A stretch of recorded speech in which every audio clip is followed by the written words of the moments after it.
when we have callers, call into the text into the text line to call in. Some of them are like, well, what you hear is this team doesn't do well drafting. Mm-hmm.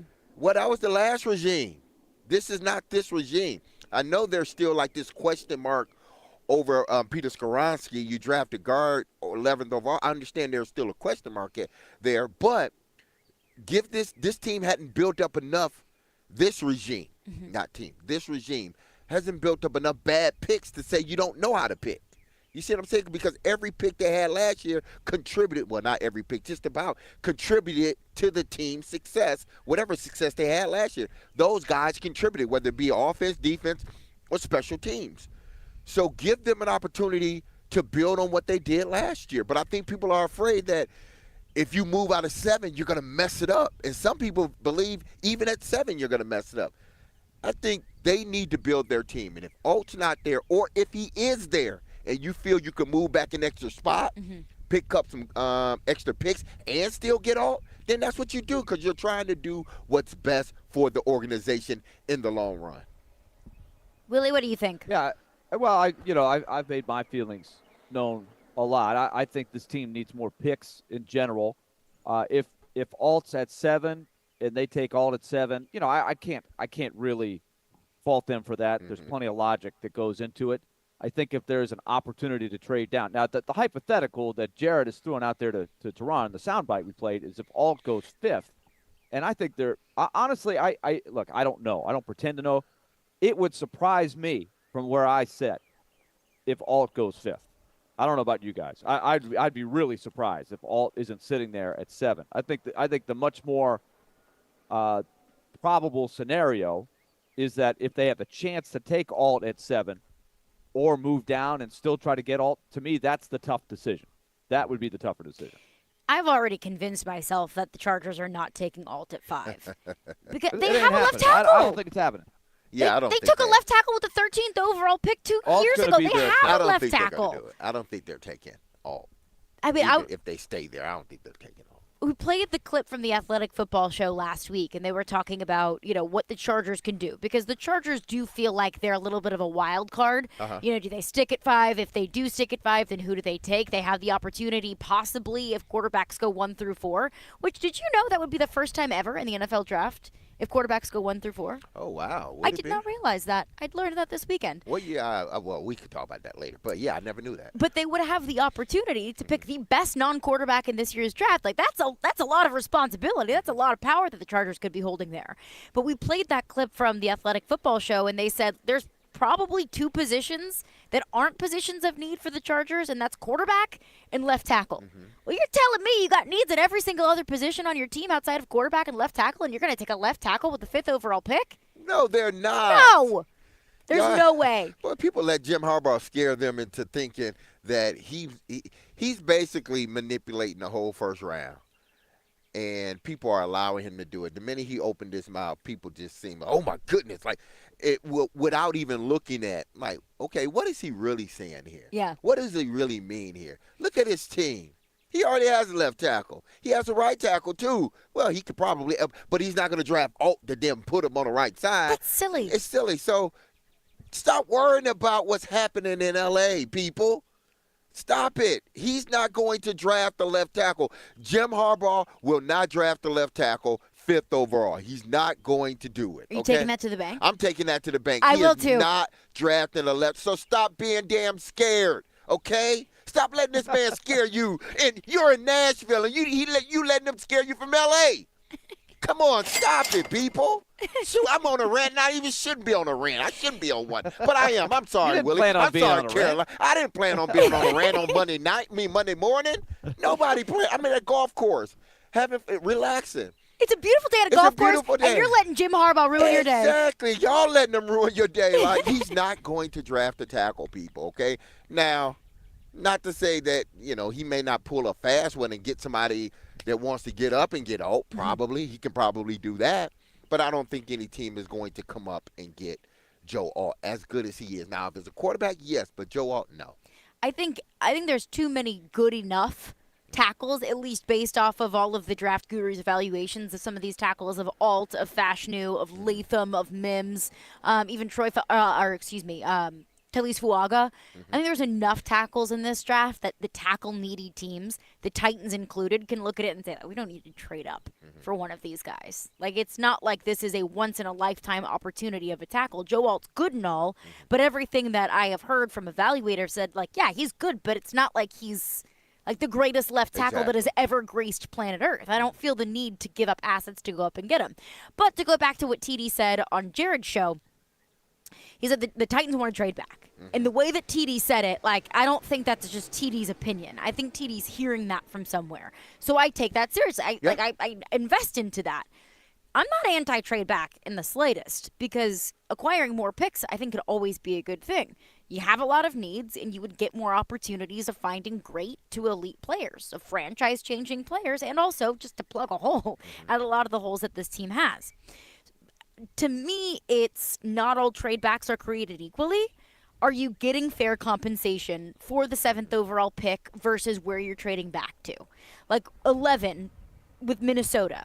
Like, if I can get 11 and 23, hell yeah, I'm going to do that, whether Joe Alt is on the board or not, because I feel like I can find a left tackle maybe at 11, another solid left tackle at 11, and then I'll get another opportunity at maybe a Brian Thomas Jr., the wide receiver out of LSU at 23, or maybe a Jared Verse, the edge rusher out of Florida State would be there at 23. So you're getting two really good quality players at positions of need. I'm for that. I'm not for trading back into the 20s. Because I think the Titans are in a position right now where they can find an elite player, an elite playmaker. And I don't – the likelihood of you finding an elite playmaker once you fall back into the 20s, I think goes down significantly. Okay, let me say this real quickly. It's not impossible. But. It's not. Okay. We are saying this, and I understand why we are and everyone else. We are saying they must get an elite player. Yeah. That's what everybody's saying. But you don't have to get an elite player. You get a really good player that's going to be in a position to be that guy from now for the next 10 years. There are guys that play in this league, tackles that play in this league, that are good tackles. They may not be elite tackles. Everybody can't make the Pro Bowl. Everybody can't make the All-Pro league. All-Pro list.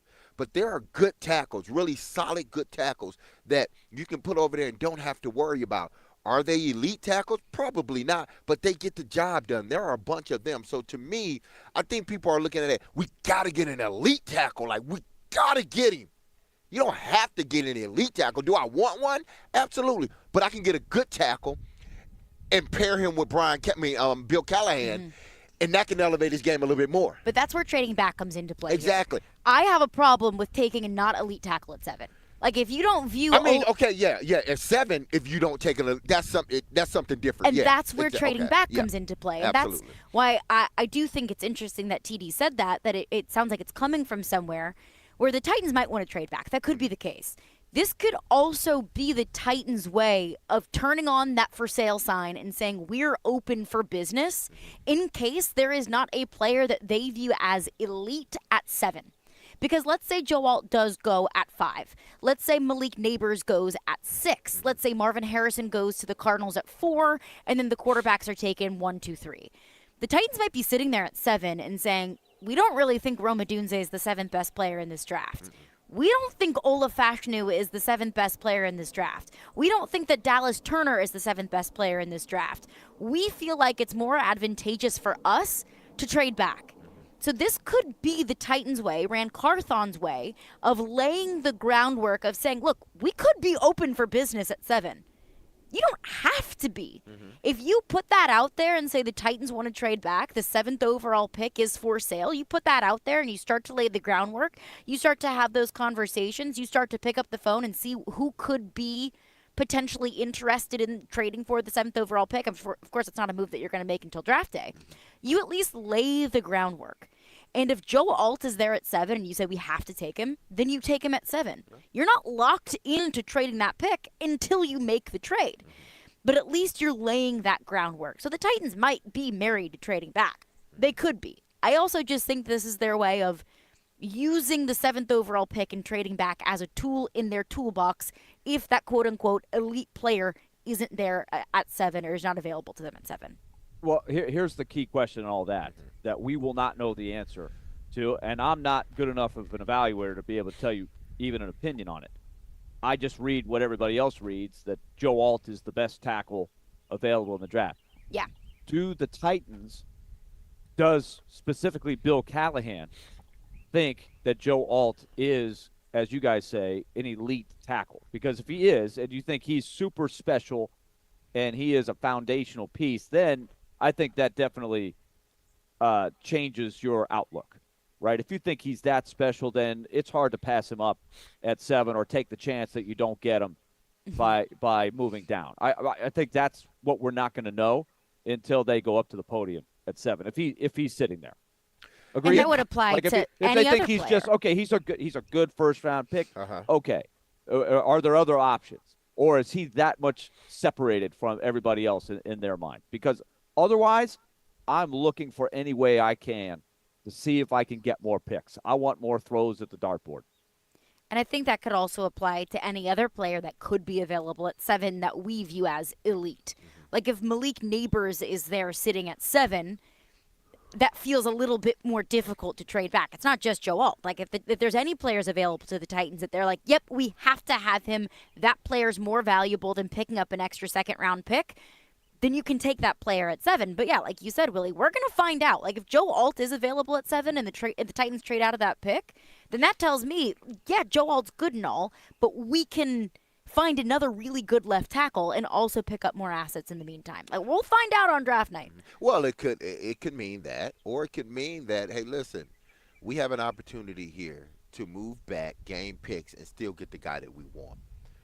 We've seen it happen in the NFL time and time again, where a team moves back, they draft a guy, and they say, this is the guy we wanted. We got him, whatnot. So I think the Titans, if indeed Oates there, and if indeed they still feel that, okay, we need some picks, then you move back far enough where you still believe you can get Alt.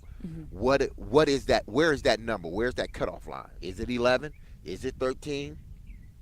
That's something that you have to determine as a team. But then you have to have a contingency plan that if you do move back to 11, then yes, we're still in the spot we believe we're going to get Alt, but what if another team jumps above you? Yeah. And now you got to have your contingency plan ready. And now you think in your mind, like, okay, we are getting the guy that we feel fits our team, but is at that space where we're not overreaching for him or whatnot, but we're getting him right at the spot that we felt he was going to fall to, 11, 13. That's if Alt is then gone, because I think they still can do whatever they need to do if they want to trade back. I think they still can get Alt, but it's how far do we move back in order to make that happen? Do we move to 12, 13, or do we have, or can we not go no further than 11? Because if they have their heart set on a single player, let's say they're on the clock, Alt's there, and they love Alt. I don't think that their mindset can be, okay, well, let's go ahead and trade to 11 with Minnesota because we think that Joe Alt's going to be there at 11 for us. I don't think you can think that. I think that if you're going to trade back, you have to say, okay, we're at 7.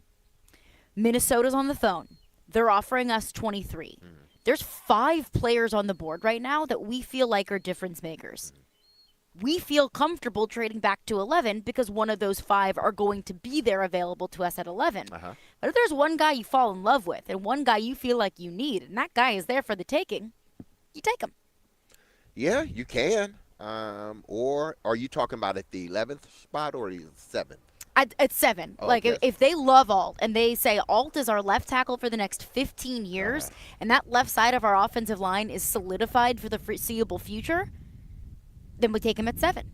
Yeah, you can take him at 7, or you can say, hey, listen, we can afford to move down a few spots and still find a good player at find that that good player, or still get Alt. I think a team has to believe in Joe Alt highly to move up to give up all the picks that they would have to give up to move up and get. Say if the Titans do move even down to 11th, you have to give up.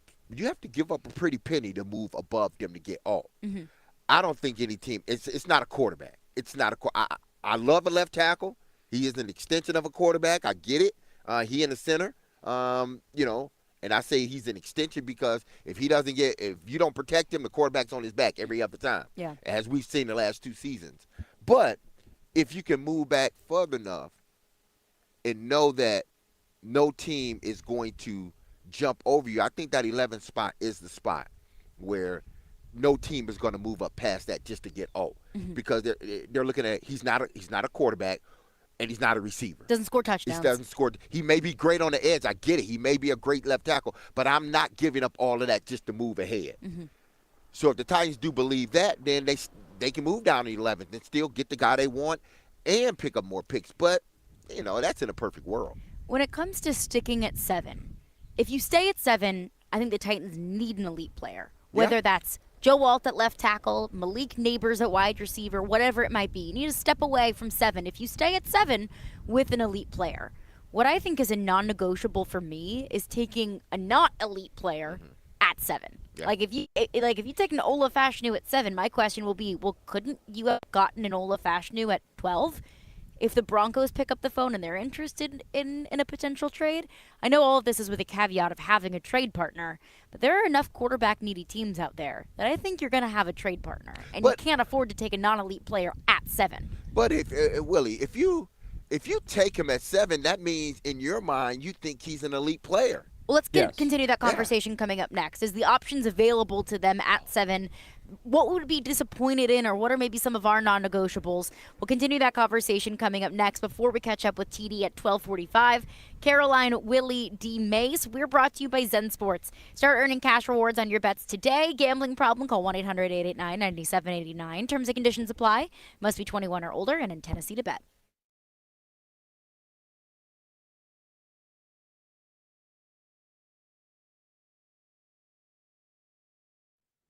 All right, let's talk Lead Company.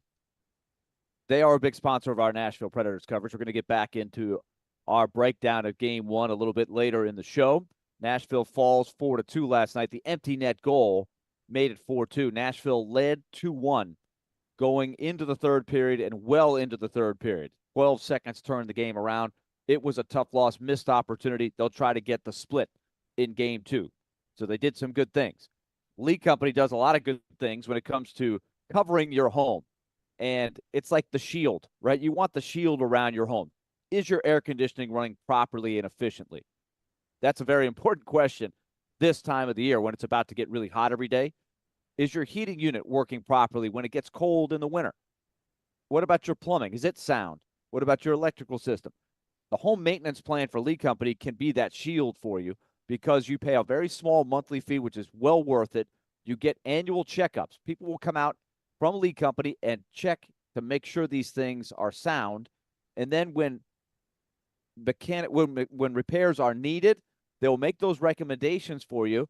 And when they execute those repairs, you will get discounts on those.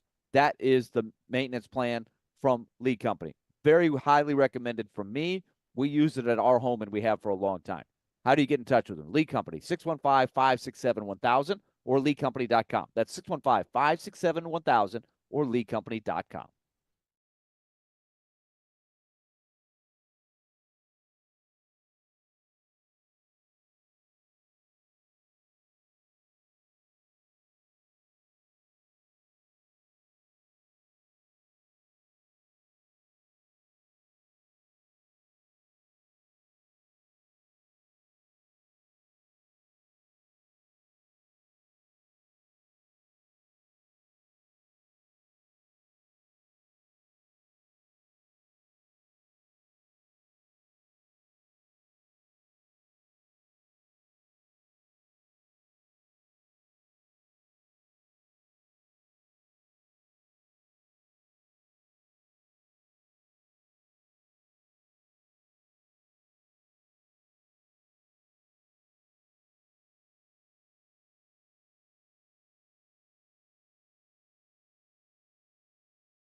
Willy, DMase. We're live out here at Hermitage Golf Course for the Stars Golf Tournament. Willy Donick joins us from Vancouver.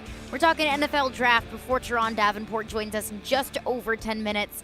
And speaking of the draft, do not miss Nashville's best 2024 NFL draft coverage on 102.5 and 106.3 The Game.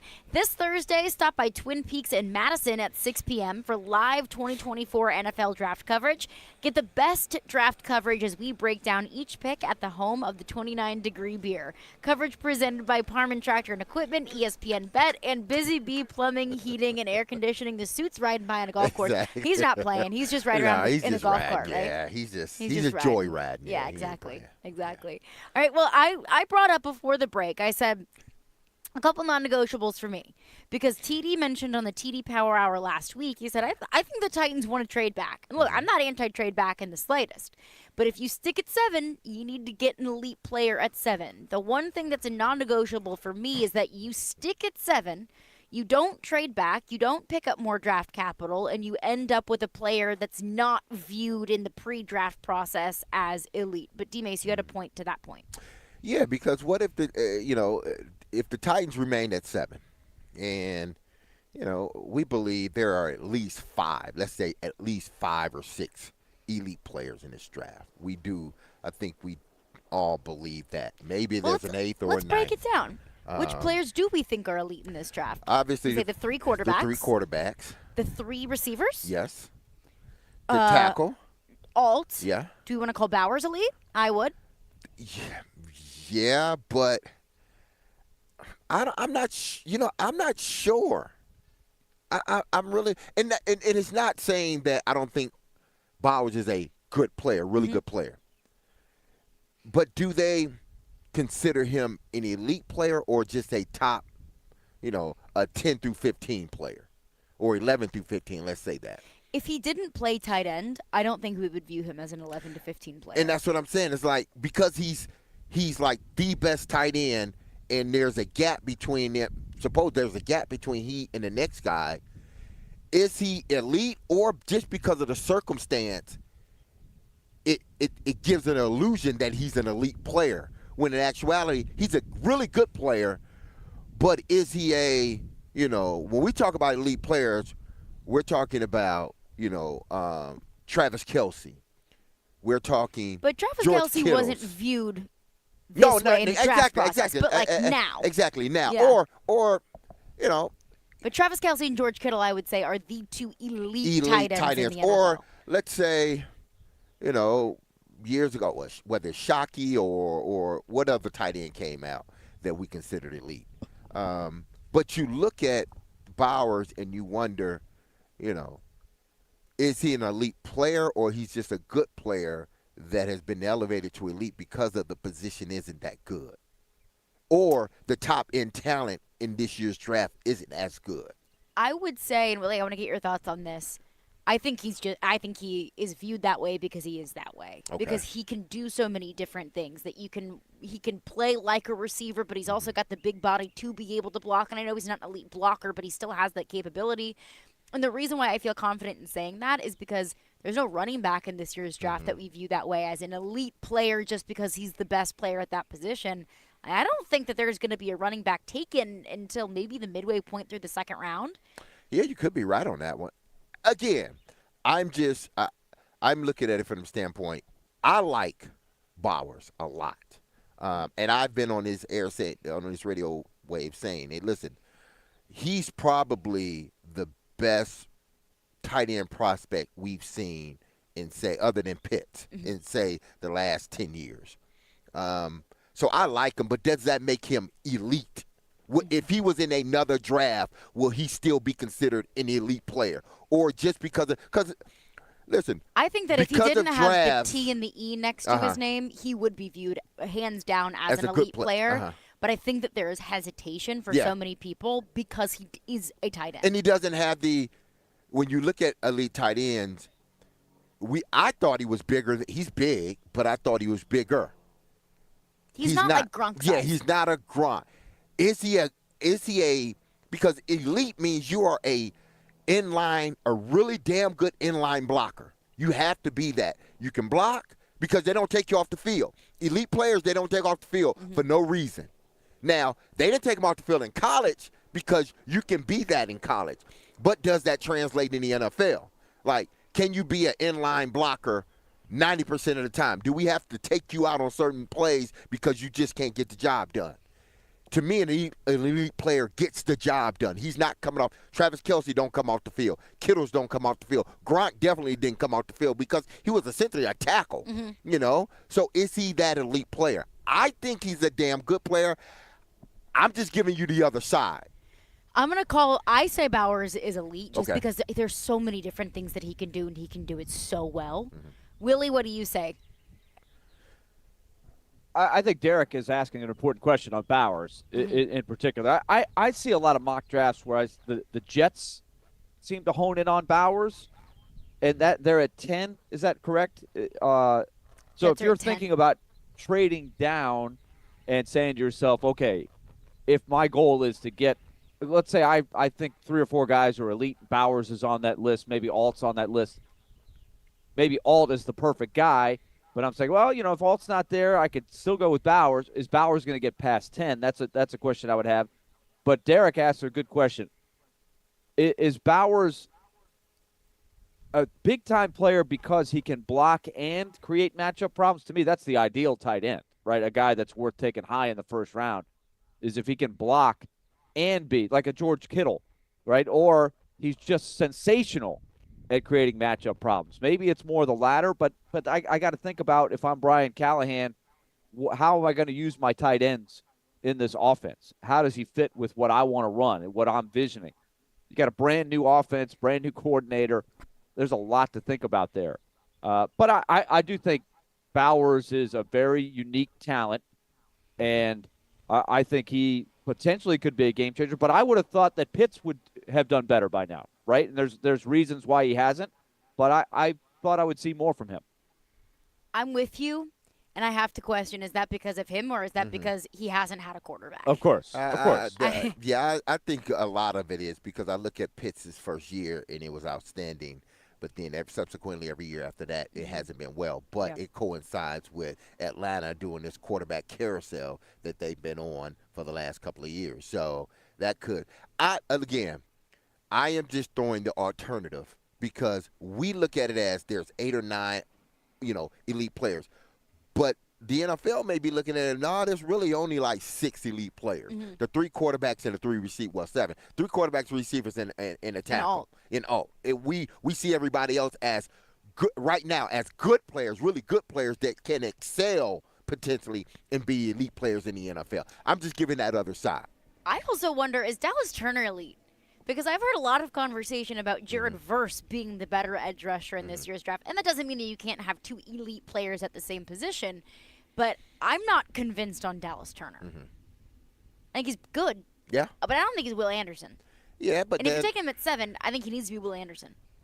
Yeah, and there were some people that thought Will Anderson wasn't worth, he wouldn't be worth. But now you see he's worth it and some. I thought he was worth it last year prior to get drafted. But some people probably didn't think that. So, but yeah, that's the question that you got to ask when you're up there. It's like, okay, if we're sitting at 7, how many people do we believe as a team? Not what Houston thinks, not what San Fran thinks, damn sure not what Jim and the Chargers think, but what do we think as a team? Who are the elite players? It might only be 6. It might be 7. We don't know. They may not consider all 3 wide receivers elite players. They may just consider Neighbors and Harrison to 2 elite players. Maybe so. Exactly. Yeah. So that leaves, 5 or 6 players. So it all depends on how the Titans view these people. We can't sit up here and say, well, if they draft this guy at the 7th pick, I consider him elite. They shouldn't draft him. Well, they may consider him elite. They may see something in him because they've been doing all this evaluation. I am not in tune that much to tell you whether this guy's an elite or that guy's an elite. But what if the Titans say, hey, listen, Fashanu, what if they say he's elite at 7? Are they wrong or are they right? I don't know if we will be able to find out once things get going. Yeah. But at that particular time, they may see him as the seventh best player, whether we agree with it or not. And to the point about being able to use Brock Bowers, that's one thing that Mark Dominic brought up when he said, we played the clip on our show last week when he said, I think, Brock Bowers would be a slam dunk pick for the Titans. You have to have an offensive coordinator that knows how to use him because you're not going to take Brock Bowers and just use him like any other old tight end because he's not just any other old tight end. I would have hoped that Brian Callahan is the play caller, or at least has the prowess of a play caller that knows how to use Brock Bowers. Yeah, I think Brock Bowers will be very successful in the NFL, barring injury.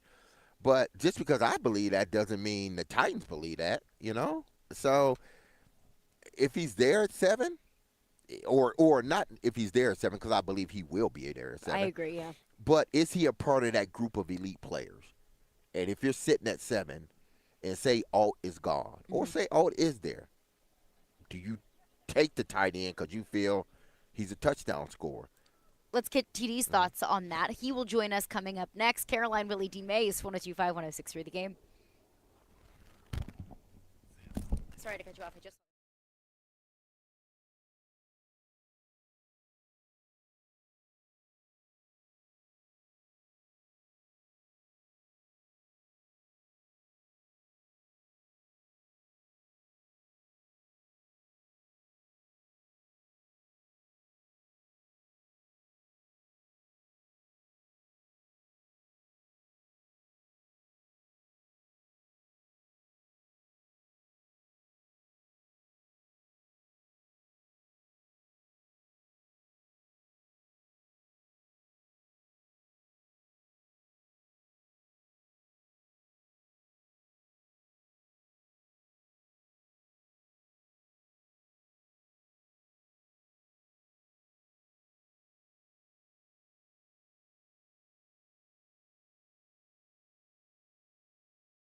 Let's talk about sports. So let's talk about Zen Sports, okay, people? When you're talking about sports betting, this is the sports book you need to have in mind and you need to make your bets with. Is Zen Sports, the new sports book in Tennessee that's bringing sports betting to a whole new level, and I mean that literally. If you want to level up, then you need to go to Zen Sports. When you sign up for the Zen Sports account, you'll automatically earn up to $1,000 no danger first wager, if your first bet loses, you'll be reimbursed for the amount of your bet up to $1,000, people.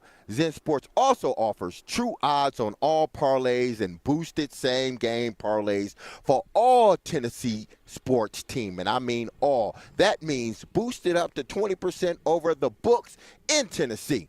And there's even more good news, people.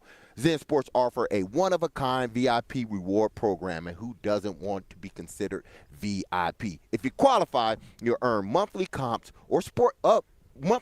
at sporting events, concerts, you name it, we got it, they got it, even sport book bonuses.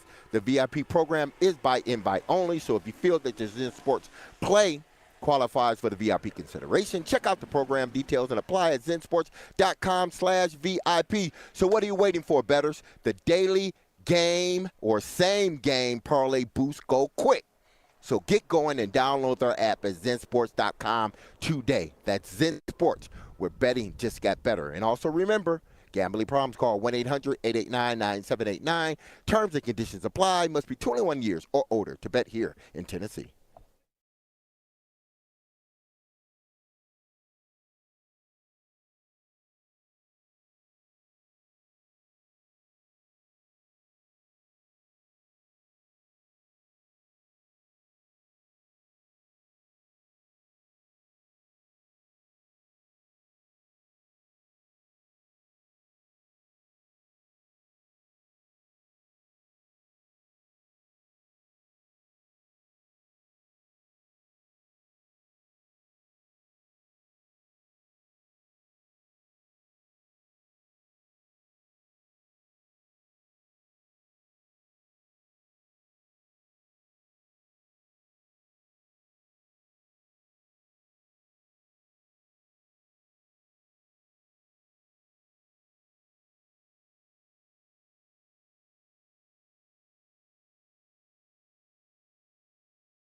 Caroline, Willy, DMase. We are just a few days away from round one of the NFL draft coming up on Thursday.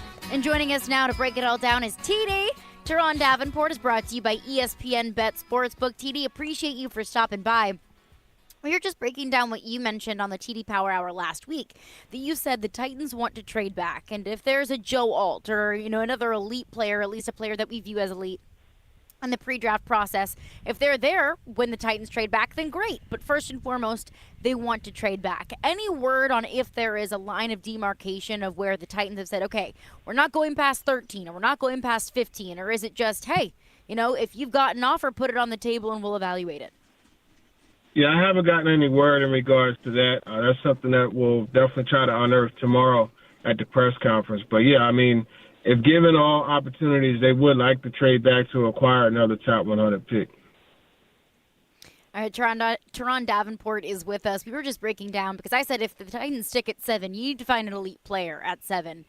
A couple of players that we were kind of splitting hairs about. Are they elite? Are they just really great players? Do you view Brock Bowers or Dallas Turner as elite players in this year's draft?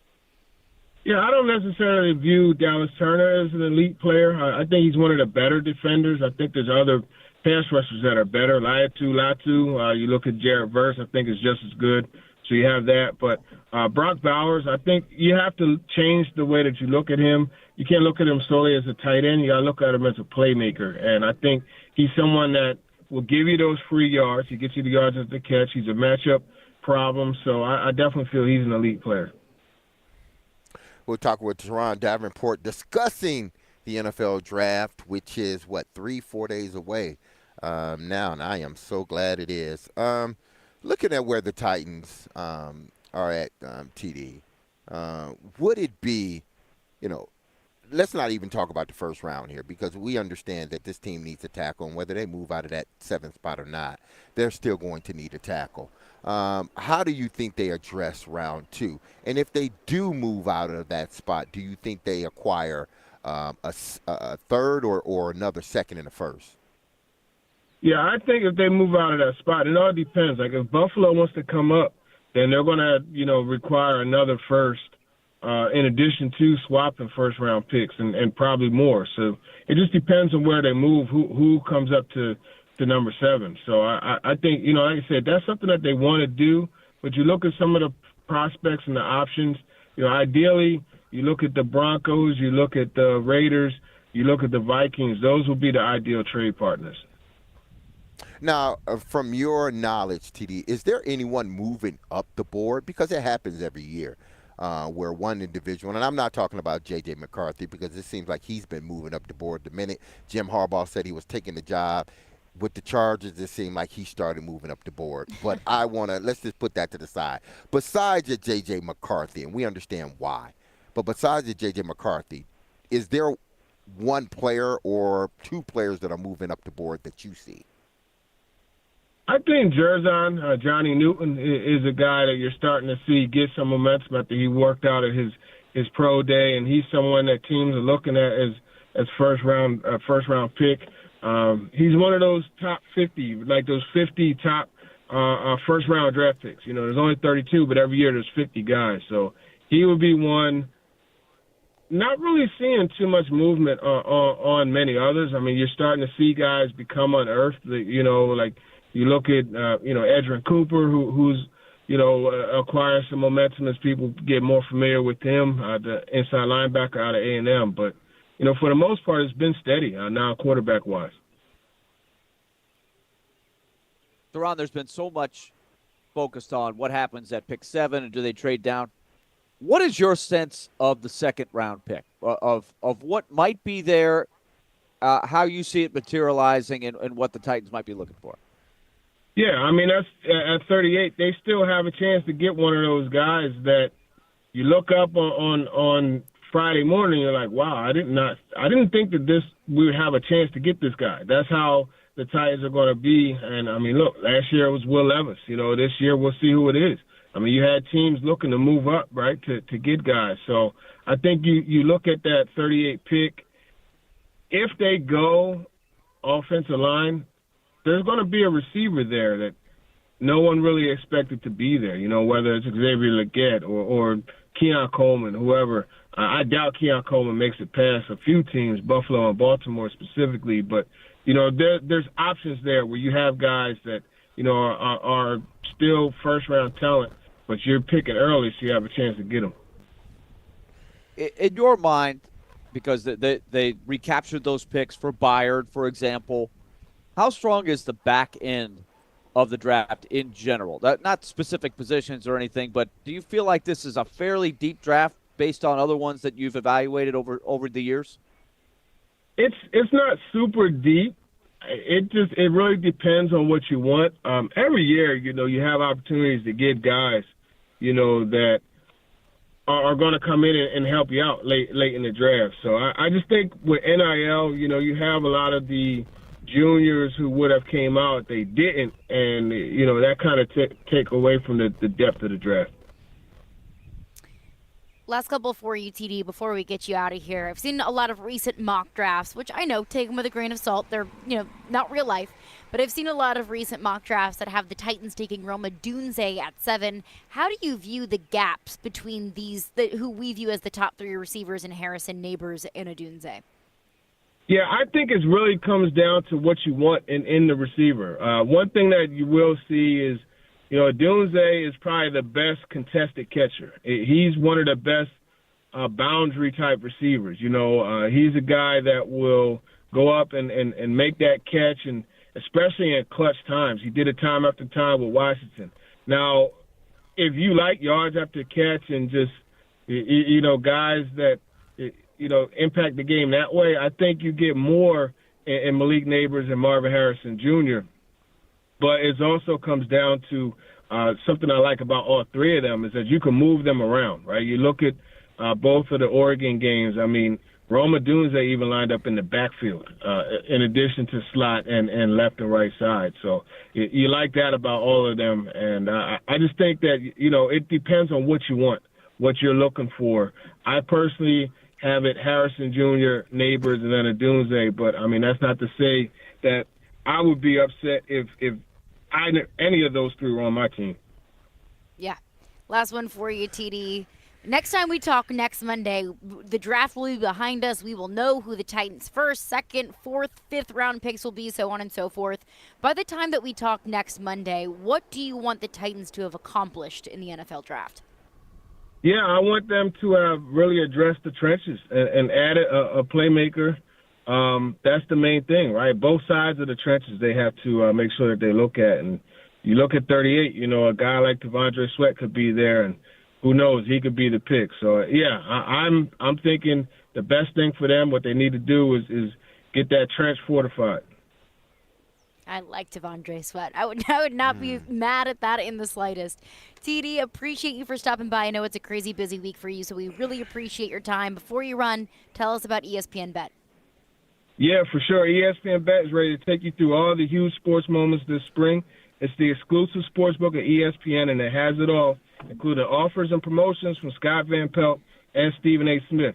It's from the playoff intensity to getting on the links and out to the ballpark. There's no better time to be a sports fan than right now. So as a new user, you get $100 in bonus bets for making any sportsbook bet. Download ESPN Bet today. What a play. You must be 21 or older and in Tennessee. For problem gambling support, call or text TN Redline at 800-889-9789. Terms and conditions apply. See the app for details. Teron Davenport brought to you by ESPN Bet Sportsbook. TD, appreciate you, and we'll see you on Thursday for the draft show. All right, appreciate you. Have a good one. All right, thanks, TD. You too. Teron Davenport, appreciate him for stopping by.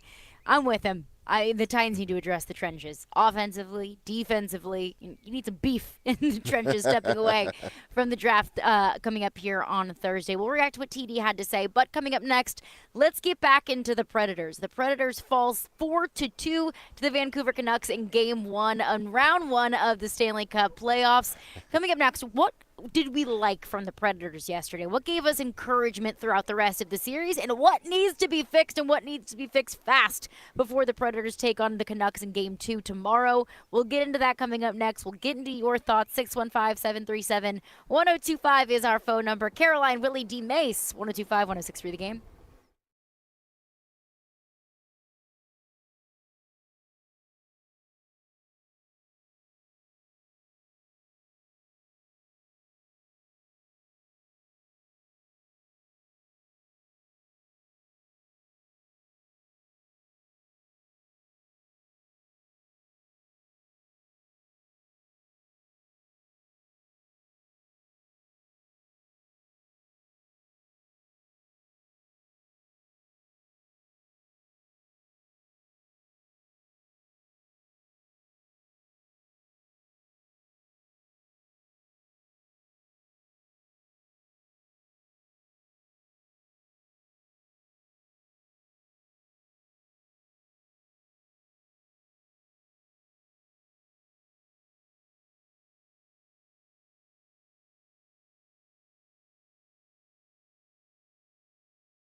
Caroline, Willy, DMase, 1025 1063, The Game, and the Game Nashville app.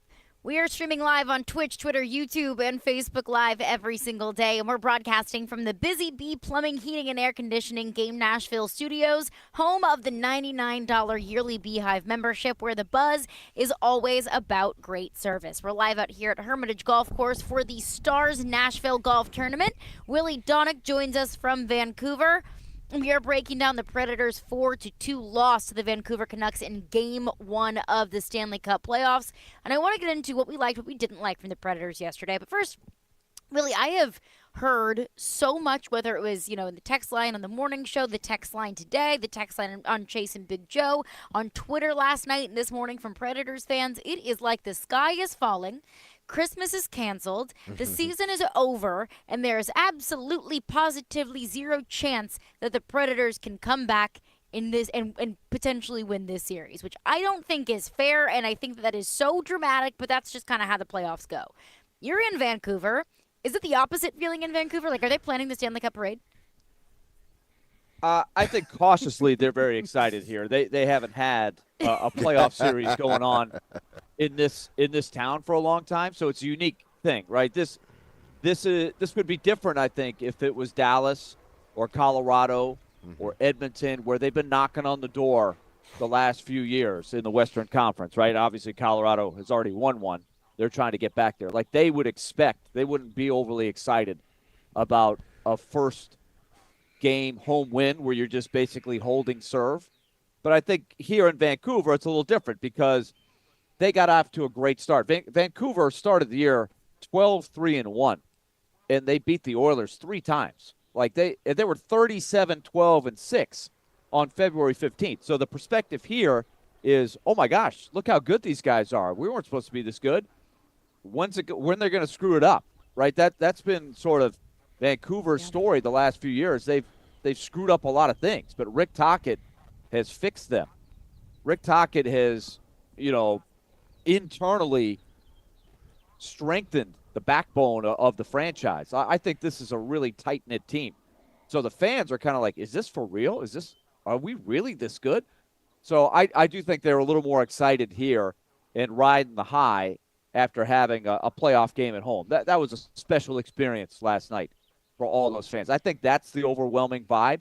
And I think really when you dig down deep of the high of a win, the sky is falling as a loss is I saw 2 pretty evenly matched teams last night. And I saw the Canucks hold serve in Game 1. And I'm wondering if Nashville can find one more level and sneak a game out of here in Game 2. It's a huge game tomorrow night. And the further you get removed from last night, I think the better you are. But it does sting because they had a chance. They had an opportunity to take Game 1, and they let it slip away in 12 seconds.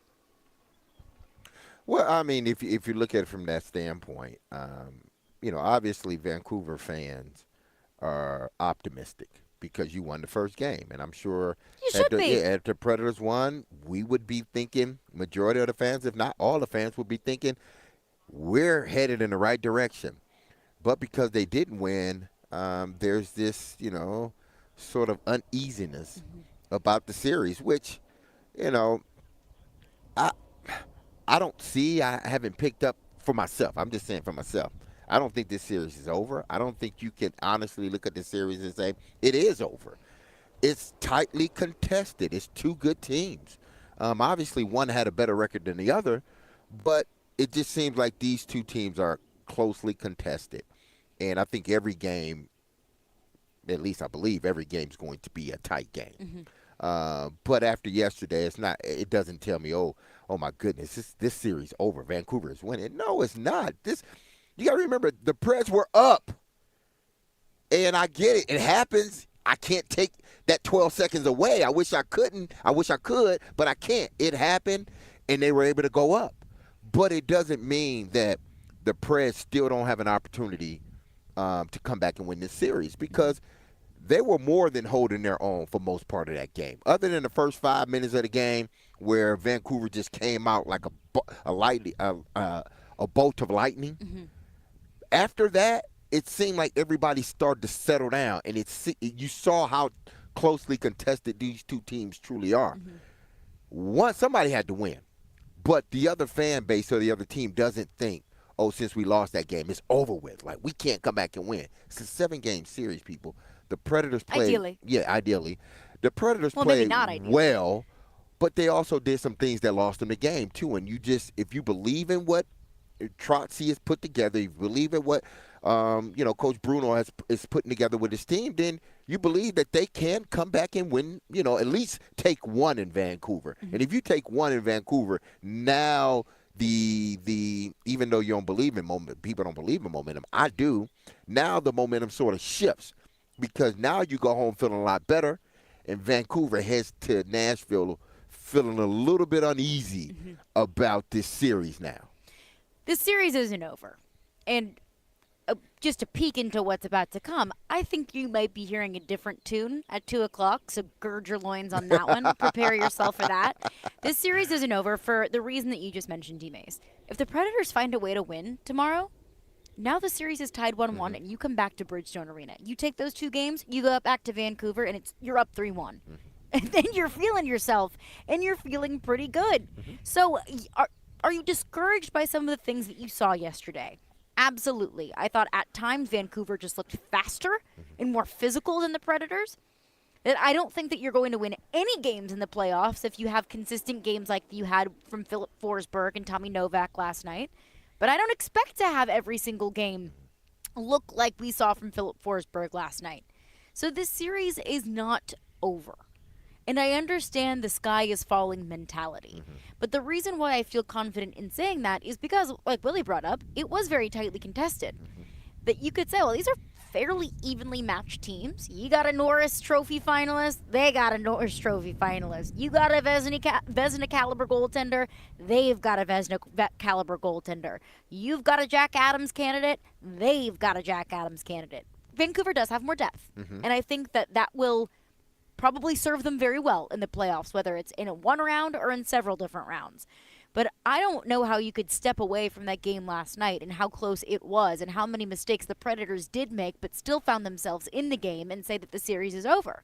Now, it was a different tune in 2022 when Colorado just kicked your little booties and you didn't feel any sort of hope in that series. Like, that was different. That was, okay, like the series was over before it started. That was not the case last night. One thing that I was really encouraged to see, there's a lot of things that I didn't like, but one thing that I did like, and I want to get your list, Willy and DMase, of the things that you did like. I feel like the moment wasn't too big for them as a team. Tommy Novak had moments where I thought, get him off the ice. Like, he just cannot go toe-to-toe with some of these guys. That this game is just too big for him. But that was a loud arena. It was rocking in there. And that's a really intimidating environment to walk into. And I felt like in the first period, it didn't rattle the Predators as much as maybe it could a younger and more inexperienced team. Yeah, I think all this true. Look, we're getting it. It's just a bit. If you want to just ride the emotional wave and panic, and say the series is over, oh my God, they lost, what happened? Then that's fine. That's totally fine. If you're talking to me about the game, I'm going to give you analysis of the game that's closer to what you just laid out there, Caroline, and that is, look, they missed a huge opportunity. If you let that linger and you say, oh, we had our chance, and you let that affect how you play in game 2, then that's a problem, right? So the key is, do you have a veteran team that could shake off a tough loss and come back? I think you do. It's a very experienced team that was not in over their head. They have been in those atmospheres last night, and I thought they played that way. They had a chance to take control of the game, and that's how I would look at it. If I'm Andrew Brunette, I would be preaching that and saying, hey, guys, we hadn't played since Monday. We weathered the storm in the first 10, 15 minutes and got ourselves a lead. We gave up a bad goal to start the second period and still had the lead at the end of the second period. If we cash in on one or two opportunities, we really would have had a firm grip on that game, and we could have won decisively. We can play with these guys. We don't take a back seat. Let's look at the stats. Shots on goal, 22-21 in favor of Nashville. Basically even. Shot attempts, basically even. Scoring chances, according to Sport Logic. 11 for Nashville, 12 for Vancouver. Basically even. Um, you had the lead with 12 minutes to go in the game. So you just take those stats, and there's a lot we can get into, but you're right there on the road in a hostile environment. So there's nothing that says that you can't find another gear. I would be much more concerned if the score were where it was. Let's just say the same thing happens. You're up 2-1, you end up losing 3-2, but the underlying numbers are way heavily in Vancouver's favor. That would be another story. But the way the game unfolded, that's two evenly matched teams, two very physical teams. Both were just just killing each other with hits. Now, how do you get Philip Forsberg and his line mates more good looks 5-on-5? To me, that would be the number one concern I would have. The goalie thing is always a concern, right? Your goalie has to play well. That's a given. And UC Saros did not play his best game last night. If he were lights out last night, they still might have stolen the game. But he played okay. I'm not that worried about it. He's your guy. What I'm concerned about is two things. If I'm Andrew Brunette, 5-on-5, Forsberg, O'Reilly, Nyquist, your backbone offensive group.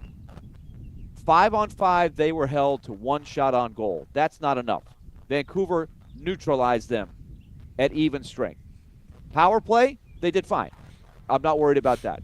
And then the other part is, how can you figure out how to get Tommy Novak in better situations? Or do you have to just say, look, Tommy Novak is not an answer here, and we'll reevaluate when we get back home here, if you're Andrew Brunette? Because it was clear that Novak was struggling some, and they adjusted in-game to try to compensate for that. They switched Luke Evangelista and Mark Jankowski. Jankowski is more of a center. He can take face-offs. He can be a support piece for Novak, and that's what they did in-game. They moved Evangelista with Sissons and Zucker, and here was a bright spot. Zucker, Sissons, and Evangelista were awesome.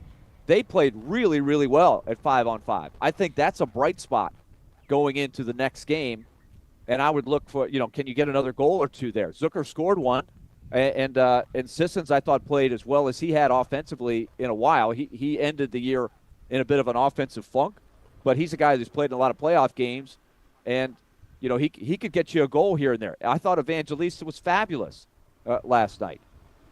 Then you got to figure out what to do with that other line. But I thought the fourth line held their own. I think they'll be better at home, but I think they were in some tough spots and battled.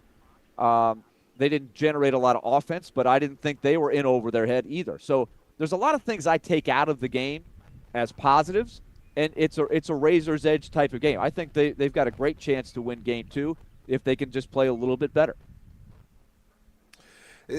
To me, this is what people should be optimistic about, and I understand why some people are not.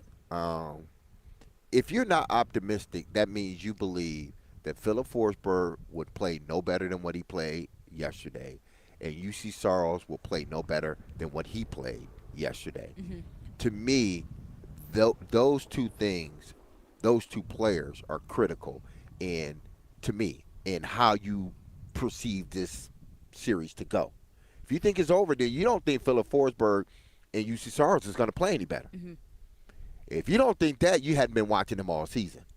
That's my thing. That's why I'm encouraged that your top player didn't play well, and it took 12 seconds for y'all to lose the game. Now, you can go through the game. There are things you want to clean up or whatnot. But if you boil down to it, 12 seconds, 2 goals, what prevented you from winning the game. And your best player didn't play well. And your goalie was okay, but he wasn't great. Mm-hmm. So I'm looking at that, and I'm believing another day in Vancouver, well-rested, go back, retool, adjust some things. I got to believe that Philip Forsberg will play better. I got to believe that UC Saros can play better. So if I believe those two things, I feel good about the next game. Because even though my marquee player didn't play well, we had an opportunity to win that game. It was our game to win, and we let it go. Now I expect my marquee player to play better than what he did yesterday. You beat this team and our best player. That's like beating the Chicago Bulls and beating the Chicago Bulls by 1 point, and Michael Jordan is not having a good game. You're scared as hell because you know if Mike has a good game, you're losing by 5. And this team doesn't have a Michael Jordan. I understand that, but But- Philip Forsberg is their guy. Yeah. Or let's just say, I don't know. Let's say Yossi. Dame. Let's say Dame Lillard. Okay, you won. Dame Lillard's a hell of a player. Yeah. You won the game by 1 point, and Dame Lillard played horrible. You scared the next game because you know he's not going to play that bad again. That's why I look at it from that. I look at it from that standpoint. I don't think Philip Forsberg will play the way he did in the first game. I think he will play better, which means it will elevate everybody else on that team. Yeah. Yeah, I think Exactly. the other thing to keep in mind is I think another positive if you're Andrew Burnett is you held Vancouver's big weapons down at home. I think you did a good job. Now, I think Rick Tockett's going to be more encouraged than Andrew Burnett is. Let's take J.T. Miller. He was their leading scorer. He had 100 points. He had an assist. He played but his underlying numbers were very good. He was generating. He was driving offense 5-on-5 much more so than Forsberg and his line mates. So I think Rick Tockett's going to be encouraged by that. But I think by and large, Nashville defended very, very well as a team. I'm hoping that they can cling to that. I think Rick Tockett's philosophy with his team is I have an elite defensive team as a whole, the Canucks. I have a really good goalie, especially if my team plays the structure that we're capable of playing. I'm going to make it easy on him. He's a big goalie. It's going to be tough to score on us. If I can neutralize Forsberg, O'Reilly, Nyquist, that line, plus Yossi, I'm going to win the series because my depth is a little bit better than Nashville's depth. I'll tip my hat if I get beat by Zucker, Novak, Jankowski, Evangelista, those guys. If those guys beat me, then have at it. But I don't want to get beat by Yossi, Forsberg, O'Reilly, Nyquist. That's where I have to neutralize. And they did that job last night. And they still barely won. They still were behind with about midway through the third period, right? And I think that should be Rick Tockett's game plan. That if I was doing sports talk radio in Vancouver, that's what I would be saying. This should be Rick Tockett's game plan, is try to neutralize Roman Yossi and Philip Forsberg and Ryan O'Reilly and Gus Nyquist as much as I possibly can. And Willie, you bring up the opportunities that the Predators had to win last night, and they absolutely did. If you want to look at it in a different perspective, you could say, well, they had opportunities to win and they didn't. And you don't get a lot of chances. You don't get a lot of opportunities in the Stanley Cup playoffs. You've got to take every opportunity that you can get. And you could also look at it and say, well, Vancouver didn't play their best game either. Nashville didn't, and Vancouver didn't play their best game either. If we can say that we expect a better game from the Predators on Tuesday, because we expect more from Philip Forsberg, because maybe we can expect more of a Superman Saros on Tuesday, which I think is a fair conversation to have, then I think we also need to take into account, well, we might see a better Canucks team on Tuesday as well. But even still, even when you had opportunities to win and you weren't able to take those opportunities, I'm still not willing to say that series is over. It's one game. Okay? Yeah. It is one game that you lost when you had an opportunity to win. Now come back and win on Tuesday, and it's a completely different conversation and a whole new ball game. We've got a bunch of Predators thoughts in our text lines and phone lines, so we are right to you and your reaction coming up next. 615-737-1025 is our phone number. Caroline, Willie, DMase. We're brought to you by Zen Sports. Start earning cash rewards on your bets today. Gambling problem? Call 1-800-889-9789. Terms and conditions apply. Must be 21 or older and in Tennessee to bet.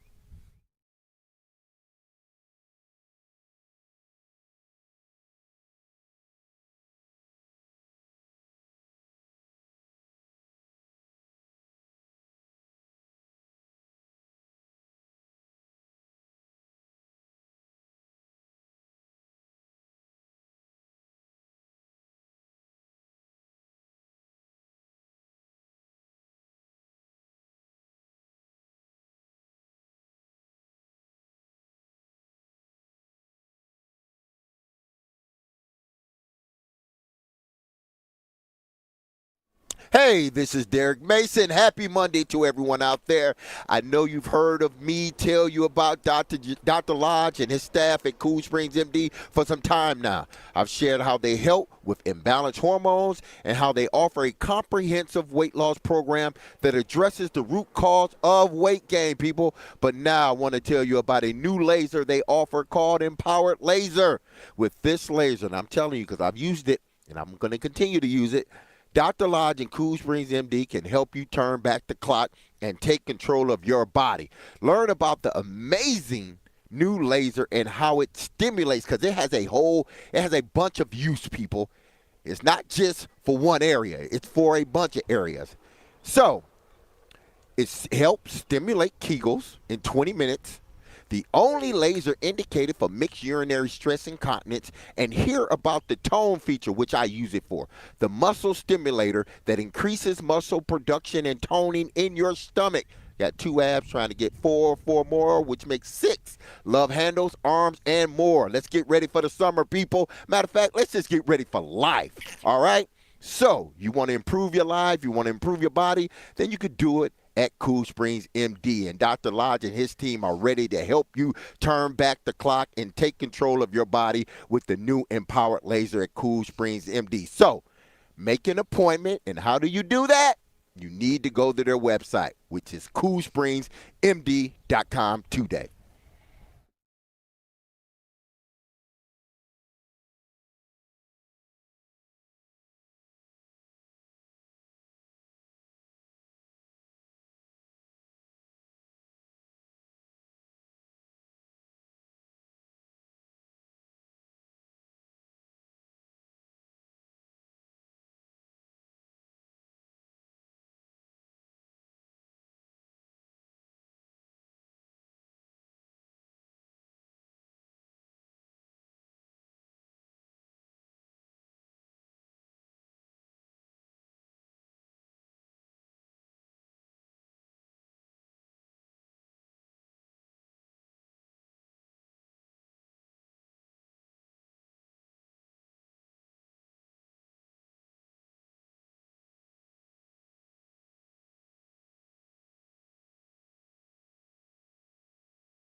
Missed opportunity to maybe steal a game here. Is that the kind of thing that can linger in the locker room over a couple days, or how do you as the leader kind of get them past that?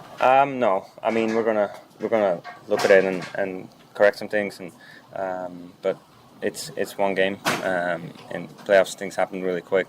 You gotta forget the next day. You gotta forget about that last game. We still have a chance in the next game to get one here. But yeah, I mean obviously when you're up 2-1, you want to keep that lead and find a way to win. And we didn't do that tonight, but just another chance in 2 days. That was Roman Josi post-game yesterday. Predators fall to the Canucks 4-2 in Game 1 of Round 1 of the Stanley Cup playoffs. We're live out here at Hermitage Golf Course for the Stars Nashville Golf Tournament. Willy Donnock joins us from Vancouver. And look, I think that you could let it get to you. You could let that fester into Tuesday of, look, we had this opportunity to win and we just pooped it away all in 12 seconds. You can't think that way. No. Move on to the next one. We've got a bunch of thoughts in our text line, driven by WilsonCountyHyundai.com. So unless we have some thoughts, Let's go to the phones. let's get to the phones. Let's hear. I want to hear from the Yeah, go ahead. fans. I want to hear from the fans.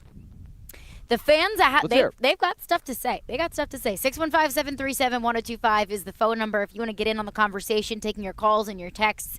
Caleb in Gallatin texts in, says, on the flip side, do you think Vancouver is saying, hey, we played like crap last game. We were down 2 out of the 3 periods, and we still rallied together and won the game. How much better can we expect Vancouver to play next game? And can the Predators match them if they take their game to another level?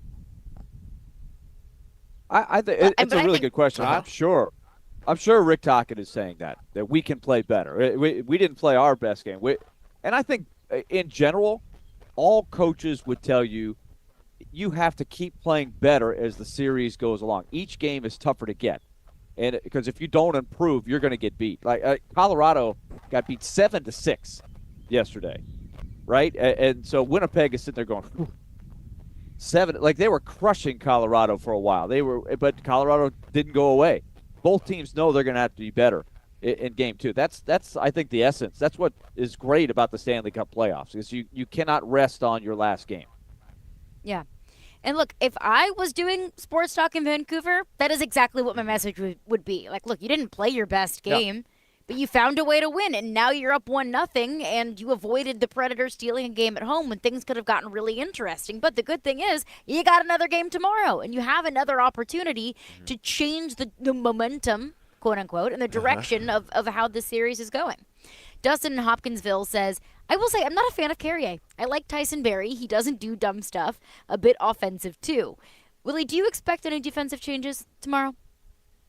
I do not. I think they have ridden, I guess is the right way to say. They've ridden Lausanne and Carrier all year. That's their tough minute pair. I think they're going to stick with them. I think there was some good and bad last night.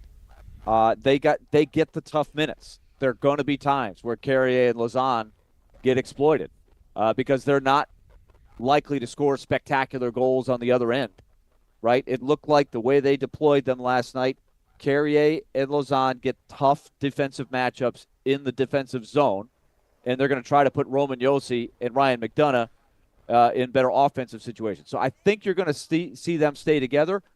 You know, the other card that Brunette could play would be to split McDonagh and Josi and use them a little bit differently, maybe a little more creatively, and get McDonagh in some of those tougher minutes in the D zone because McDonagh is so good in that area. I thought the game plan defensively was working great until the 12 seconds, and we're really looking at one play where Carrier and Lausanne, they lost the battle and it turned into a goal. But that's going to happen. It's going to happen every now and then. It was unfortunate. But I would be surprised if they changed the D pairs for the second game. It might be they deploy them a little bit different, but I think the same 6 guys will be in there. Well, yeah, you gotta you gotta believe that whatever transpired yesterday, that the adjustments will be made, and listen, Vancouver will make their adjustments as well.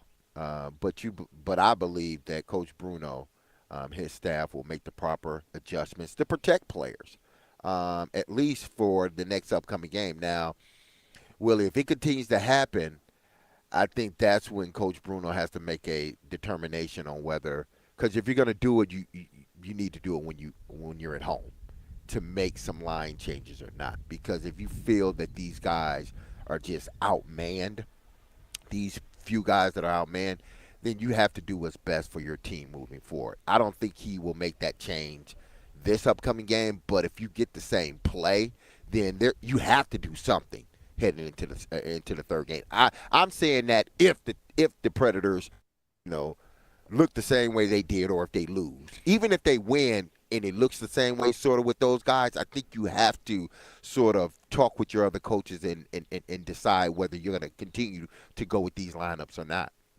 Yeah, it's just hard. I don't know that there's a huge alternative that you have. I think either way, Lauzon and Carey, they have great chemistry together all year long. They've been the pair. How can they be better? I thought one thing that the Canucks did to Lauzon in particular, because Carrier is always – he's a little smaller. He's susceptible to getting hit. He always has been. Staying healthy has been his biggest thing. He's a little undersized. But Lauzon, who is – he set the record for hits for a season. But I thought Rick Tocchet was like, instead of us getting hit by Lauzon, let's make sure we hit him when we can. They had some good hits on him, more so than I've seen by a lot of teams. That's something the Canucks do really well. Now let's also not ever forget that this is a Canucks team that 109 points, right? So they're the favorite for a reason. And one of the things they do well is they hit. They're like the Predators. They both are in the top 5, I think, in hits per 60 minutes. That was evident last night. 39 hits for Vancouver, 32 for the Predators. It was a high hit game, and Lauzon and Carey were both getting hit a lot. Another texter texts in, Reese Greenbrier says, my two biggest concerns after last night's game are the Preds being 0-12 after dropping game 1 in the playoffs, and Saros having a save percentage of .863 on screenshots, which Vancouver was clearly trying to exploit last night. Hat tip Adam Vingan for that stat. But I still have faith in this team. That's something that we addressed earlier in the show was Saros, that's one of his weak spots. And what did we talk about? Rick Tocchet is a good coach, and he's going to be able to exploit what your weaknesses are. You just have to be able to do your homework and do the same thing. I've heard this a lot, Willie, this thought process of, the Predators have never won a playoff series when they've lost the first game. 0-12 when you drop the first game. Yeah, that's a pretty damning stat. Like, that doesn't look great. But for some reason, that just doesn't bother me. Like, every single year is different. Every series is different. It doesn't scare me away and make me all of a sudden think, since the Predators lost game 1, they're going to lose the series just because they've done it 12 times before. Yeah, you would be comparing the Predators to the Barry Trotz teams of, 18, 19, 20 years ago. Those are other teams that lost the first game of the series. So you can't do anything about that. But the history is what it is, for sure. But this is a new coach.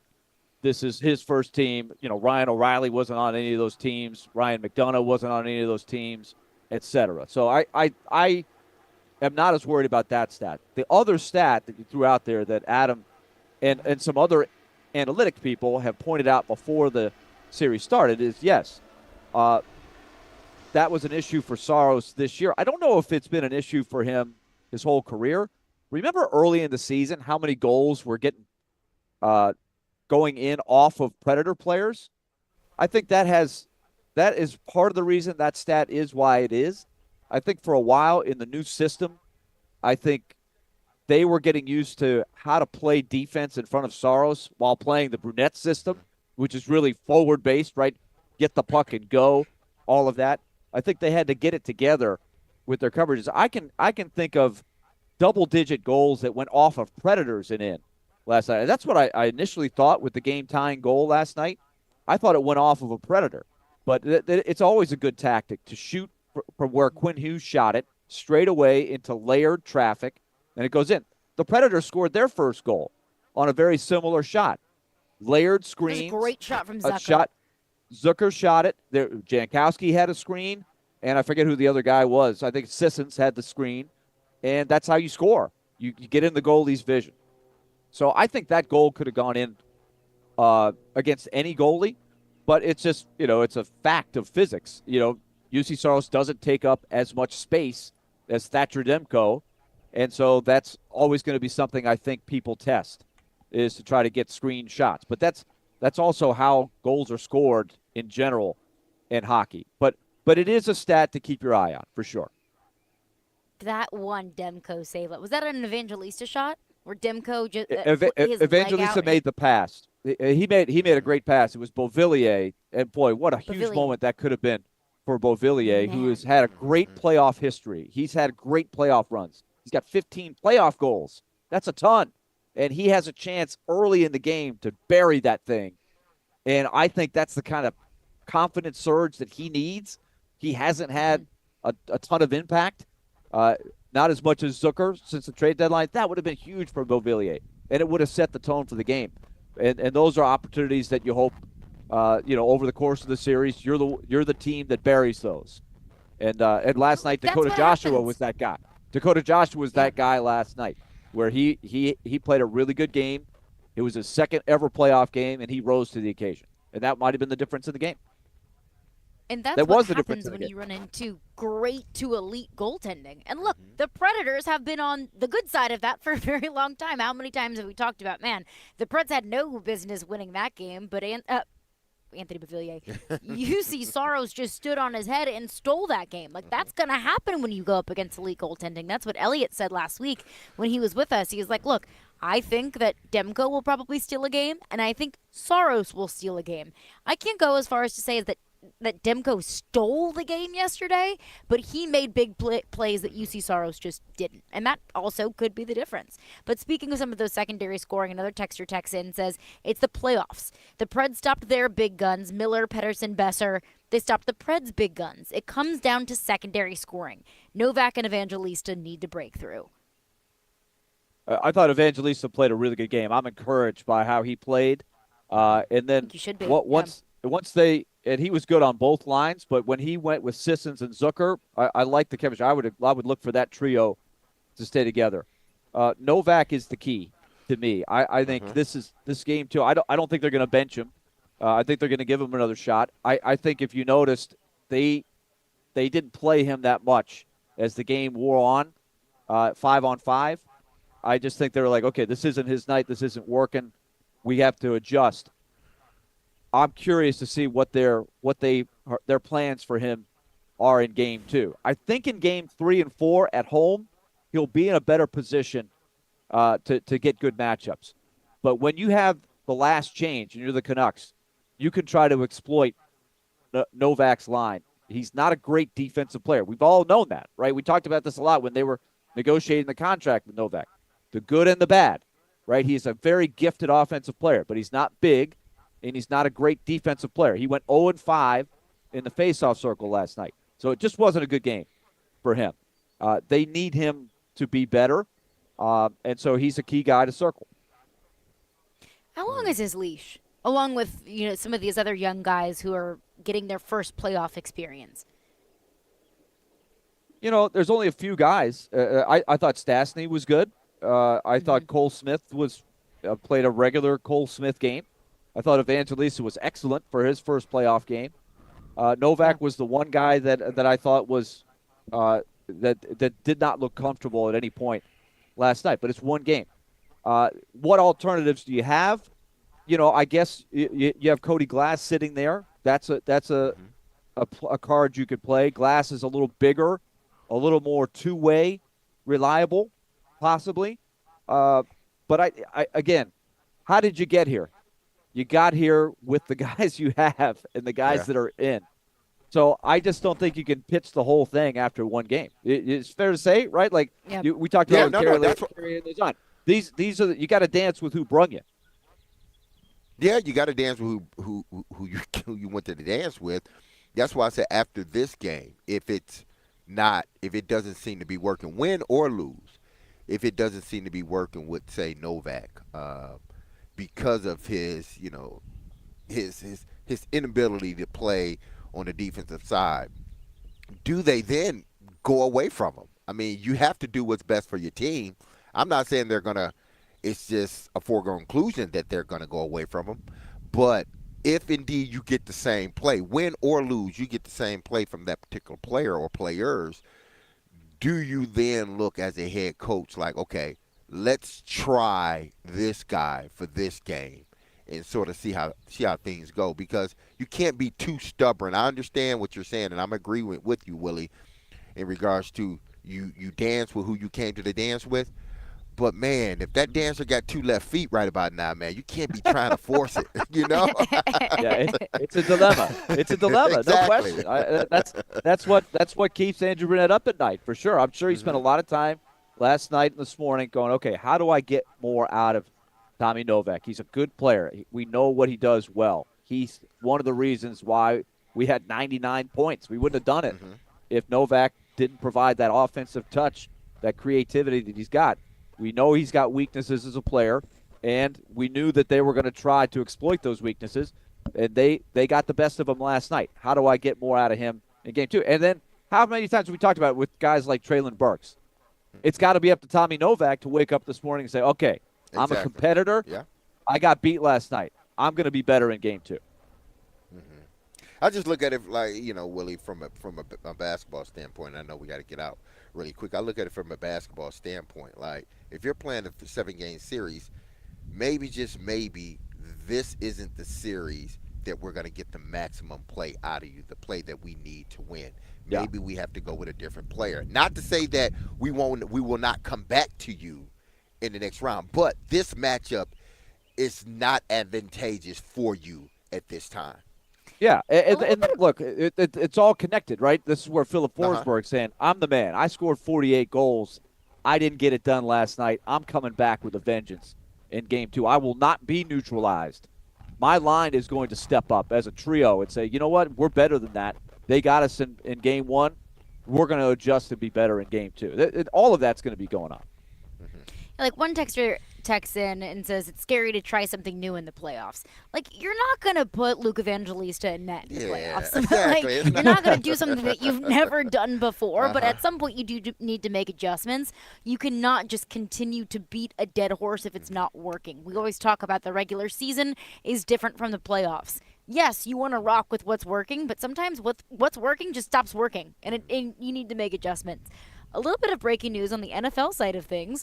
The Jets have traded Zach Wilson to the Broncos for a 6th and 7th round swap. Wow. So does that take the Denver Broncos out of the quarterback sweepstakes? Because you know how Sean Payton is. If you were Sean Payton and you had Zach Wilson in your back pocket, would you be out of the quarterback sweepstakes? But to Sean Payton, I would be firmly in the quarterback sweepstakes. Why do they want Sean him? That is Payton, crazy. He's that arrogant to believe that he is the one that could change him.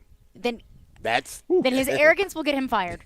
Hey, If Zach Wilson is his solution at the starting quarterback position. I mean, Zach Wilson was the 2nd overall pick, and the Jets just traded him for a 7th round pick. Yeah, the Jets ruined him along with himself at times, but I think the Jets ruined him. Ooh. So, All right, let's get back into your phones on this coming up next. Plus, as we wrapped up today's show, I want Willy's thoughts on what needs to happen, what needs to change before Game 2 tomorrow, and we'll get into that coming up next.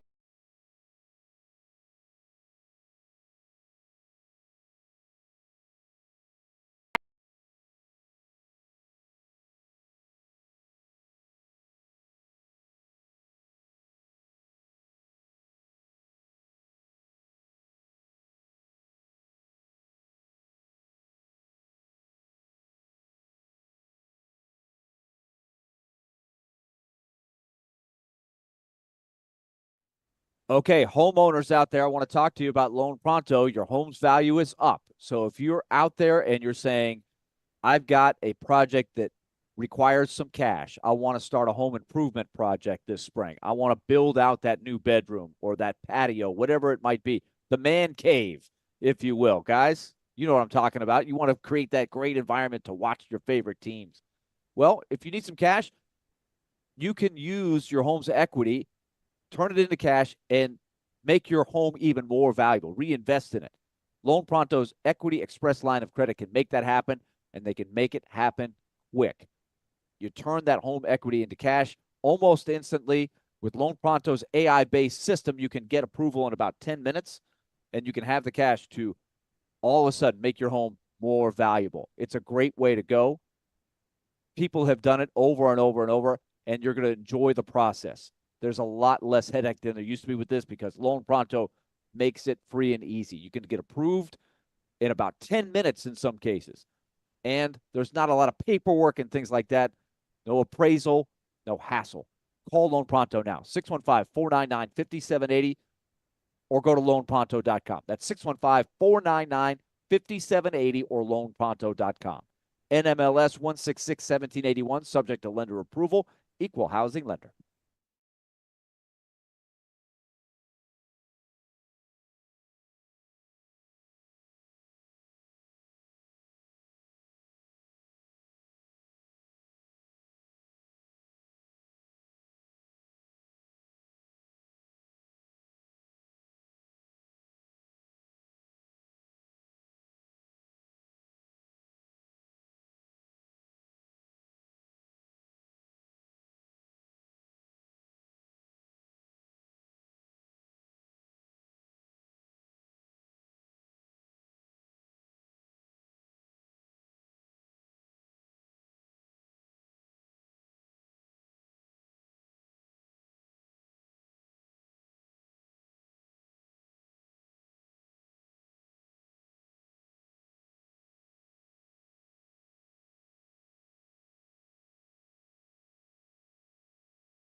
Caroline, Willy, DMase live out here at Hermitage Golf Course for the Stars Nashville Golf Tournament.